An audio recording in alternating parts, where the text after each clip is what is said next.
বাংলাদেশে বিরোধী দলের কর্মীদের গ্রেপ্তার এবং কারাগারে নির্যাতনের খবরে উদ্বিগ্ন যুক্তরাষ্ট্র। And avoid violence, we urge the government of Bangladesh to work with all stakeholders to create conditions in which all may participate in the pre-election and election. বিএনপির মহাসচিব মির্জা ফখরুল ইসলাম আলমগীরের 10টি মামলার জামিন আবেদন। দর্শক শুভেচ্ছা নেবেন বাংলাদেশ বিষয়ে আবারও আন্তর্জাতিক খবর ব্রিফিংয়ে ম্যাথিউ মিলার বিরোধীদের গণগ্রেপ্তার ও কারাগারে নির্যাতনের খবরে। আমার মনে হয় না মির্জা ফখরুল ইসলাম আলমগীরকে নির্বাচন আগে মুক্তি দিবে, আমার এটা বিশ্বাস হয় না। তারপরও জানি না ভাই, রাজনীতির চাল তো, 2 দিন আগে মুক্তি দিতে পারে, আবার এখনো দিতে পারে, এমন আছে নির্বাচনের পরে মুক্তি না দিতে পারে। আমি জানি না ভাই। চলুন আপনাদেরকে স্ক্রিনের মাধ্যমে কয়েকটা ভিডিও ক্লিপের অংশ দেখাচ্ছি, পুরো ভিডিওটি দেখেন, তাহলে অনেক কিছু শিখতে পারবেন আজকের ভিডিওর মাধ্যমে। Stance on the investigative report by Financial Times today, which reports that Sheikh Hasina's government in Bangladesh orchestrated a planned propaganda campaign involving fake news, fake videos using artificial intelligence tools against the United States and Bangladesh opposition political parties in the contest of upcoming dummy election. So we have seen the concerning use of deep fakes in election-related disinformation in Bangladesh.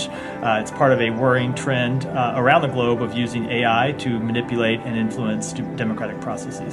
6 international human rights organizations urge the international community to stand for the protection of fundamental rights in Bangladesh as the regime makes the whole country in prison ahead of so-called election, of banning political activities except election campaign from December 18.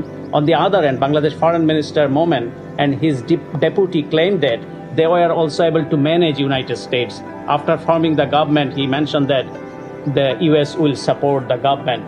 What is your response?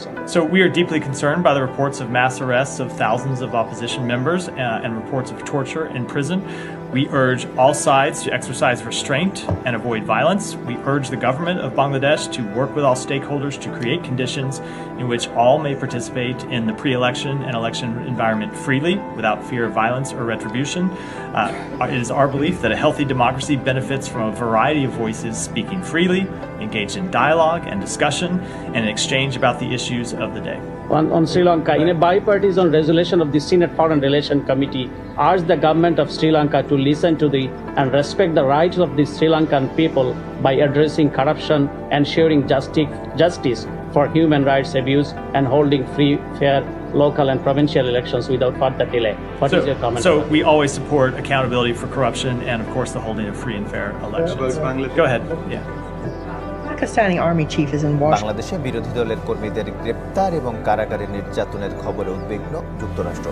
মার্কিন পররাষ্ট্র মন্ত্রণালয়ের নিয়মিত ব্রিফিংয়ে এই মন্তব্য করেন মুখপাত্র Matthew Miller. তিনি বলেন, সবাই যেন সহিংসতা ছাড়া ভয়হীন পরিবেশে নির্বাচনে অংশ নিতে পারে, এমন পরিবেশ নিশ্চিত করতে হবে সরকারকে। বাংলাদেশে বিরোধী দলের কর্মীদের গণগ্রেপ্তার এবং কারাগারে নির্যাতনের খবরে উদ্বিগ্ন যুক্তরাষ্ট্র।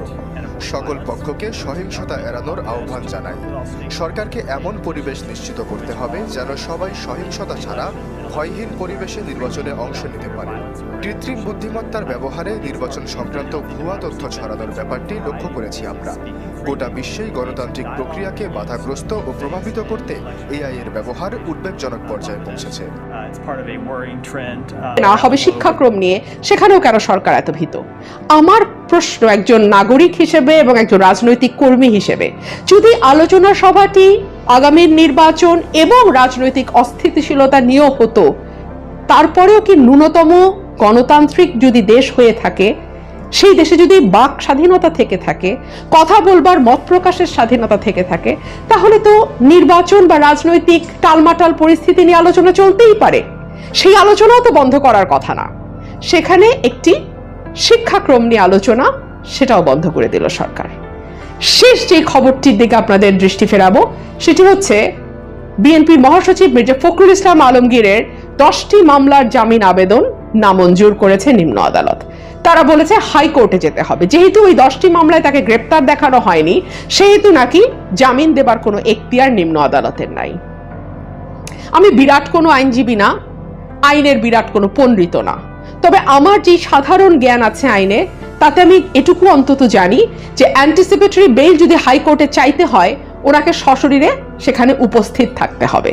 এবং যেহেতু উনি কারাগারে আছেন, ওনাকে হাইকোর্টে গিয়ে বেইল চাওয়া ওনার পক্ষে এখন সম্ভব নয়। 1, 2 হচ্ছে নিম্ন উচ্চ আদালত আজকাল অ্যান্টিসিপেটরি বেল দেয় না, দিতে চায় না। তারা সবসময় প্রেফার করে নিম্ন আদালতে গিয়ে জামিন চাইতে, ম্যাজিস্ট্রেট কোর্টে গিয়ে জামিন চাইতে। তাহলে আজকে কেন ম্যাজিস্ট্রেট কোর্ট বলছে গ্রেপ্তার দেখানো না হলে জামিন দেয়া যাবে না? এই নতুন কথাটি আজকে নতুন ভাবে শিখলাম। গ্রেপ্তার দেখানো না হলে নাকি জামিন দেয়া যায় না। বাংলাদেশ কোন পথে হাঁটছে, বাংলাদেশ কোন দিকে যাচ্ছে, সেটা আসলে একজন শুধু রাজনৈতিক কর্মী হিসেবে নয়, একজন বাংলাদেশের নাগরিক হিসেবে আমার কাছে একটা বিরাট বড় প্রশ্ন, একটা বিরাট আতঙ্কের বিষয়। বাংলাদেশে এখন রাজনীতি করা, বিরোধী দলের রাজনীতি করা, ভিন্ন মত পোষণ করা, সরকারি দলের সঙ্গে একমত না হওয়া, রীতিমতো জীবনের ঝুঁকি নিয়ে কাজ করার মতন। সেখানে কেউ যদি আজকে প্রশ্ন তোলেন 96-এর পরিস্থিতি বা 2006-এর পরিস্থিতি নিয়ে, আমি বলবো সেই সময় তো ফেরেশতারা মানে স্বর্গ ছিল বাংলাদেশ। আজকের সাথে যদি তুলনা করেন, সেই সময় বাংলাদেশ স্বর্গ ছিল।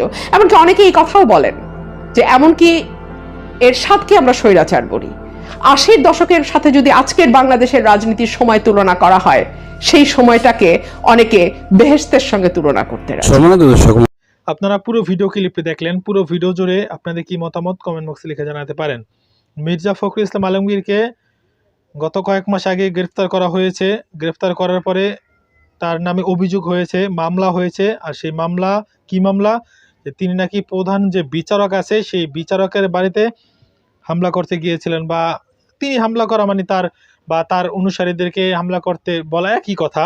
তো যাই হোক, তাকে মামলা দেওয়া হয়েছে কি মামলায়?